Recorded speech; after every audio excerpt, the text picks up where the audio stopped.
The really hard truth here is no one can promise that someone dangerous still might not slip through. And while that risk should not be denied, it also should not be wildly inflated.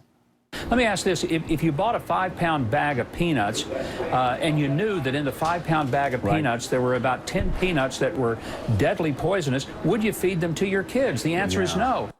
Yeah, of course it's no. For a start, you should give your kids an actual meal, not a handful of peanuts, because they're human children, not circus elephants. But second, we wanted to do the math on what he just said. So we bought 5 pounds of peanuts and we counted them. There are about 1,000 nuts in there. So if 10 of them are poisoned, Mike Huckabee is essentially suggesting that about 1 of every 100 refugees is a terrorist. But in reality, of the more than 784,000 refugees admitted to the US since 9/11, only 3 have been arrested for planning terrorist activities, none of which, by the way, resulted in attacks here. So the actual known ratio of arrested terror suspects to refugees is not 1 in 100, it's 1 in roughly 261,000.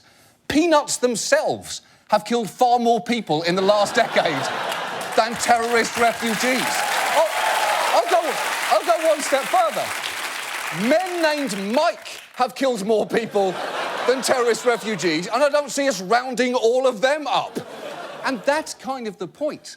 Because as reasonable adults, we accept tiny amounts of risk baked into our everyday lives. We drive cars, despite knowing around 30,000 of us die in them each year. We go swimming, despite the fact 10 people a day die from drowning. 20 Americans every year are killed by cows. But no one is saying we should expel all cows from the country. We're happy just taking them out one at a time, thinking, well, we got them before they got us.